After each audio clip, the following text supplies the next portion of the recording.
Noodles உடம்பு கெட்டதுன்னு யார் சொன்னா? இப்படி செஞ்சு பாருங்க. இது வேற எதுவும் இல்லைங்க, சப்பாத்தி மாவு தான்.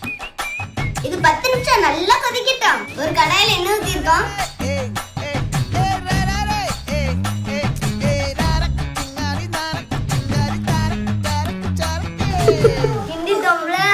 வாங்க இந்த ஹெல்த்தி நூடுல்ஸோட நியூட்ரிஷன் என்னன்னு பாத்துருவோம். அண்ட் குழந்தைங்க சமைக்கிறது ஒரு சூப்பரான விஷயம். அண்ட் இதையும் ஹெல்த்தியா பண்றது எனக்கு ரொம்ப பிடிச்சிருந்துச்சு. அருமை. சப்பாத்தி மாவு நீங்க 100 கிராம் எடுத்தீங்கன்னா 360 கேலரிங்க. அதுல அதிகமான கார்போஹைட்ரேட் தான். ஒரு 6ல இருந்து 8 கிராம் நார்ச்சத்து இருக்கும். ஒரு 8ல இருந்து 10 கிராம் புரோட்டீன் இருக்கும். 3ல இருந்து 4 முட்டை குழந்தைங்களுக்கு பெர்ஃபெக்ட்டுங்க. ஆனா நீங்க வளர்ந்தவங்க வெயிட் லாஸ்ல இருக்கீங்கன்னா ஒரு முழு முட்டையும் 4 எக் ஒயிட் நீங்க சேர்த்துக்கலாம். ஏன்னா கேலரிஸ் கொஞ்சம் கம்மி ஆகும்ல. புரோட்டீனுக்கு இது ஒரு சூப்பரான சோர்ஸ். ஏன்னா எக் யோக்ல எடுத்தீங்கன்னா 50 கேலரி 3 கிராம் புரோட்டீன். நிறைய நியூட்ரிஷன் இருக்கு, இல்லைன்னு சொல்ல. குழந்தைங்களுக்கு ஓகே. எக் ஒயிட் எடுத்தீங்கன்னா 17 கேலரிக்கே உங்களுக்கு 3 கிராம் புரோட்டீன் வந்துருது. ஸோ வெயிட் லாஸுக்கு எக் ஒயிட். வெஜிடபிள்ஸ் சூப்பருங்க. ஆனா எண்ணெயை மட்டும் கொஞ்சம் ஸ்ப்ரே பண்ணா நல்லா இருக்கும். இல்ல டேபிள் ஸ்பூன் இல்ல டீஸ்பூன்ல போட்டா பெட்டரு. குழந்தைங்க அதிகமான ஃபேட் சாப்பிடலாம், ஒரு பிரச்சனையும் இல்லை. ஆனா அடல்ட்ஸ் இதை கம்மி பண்ணணும். ஏன்னா இது எவ்வளவுதான் ஹெல்த்தியா இருந்தாலும் நீங்க எண்ணெயோட குவான்டிட்டி இன்க்ரீஸ் பண்ணிட்டீங்கன்னு கேலரிஸ் அதிகமாயிரும். அறியாமையிலேயே நீங்க அதிக கேலரிஸ் எடுக்கிறதுனால வெயிட் போடும். அது உங்களுக்கு இன்டைரக்டா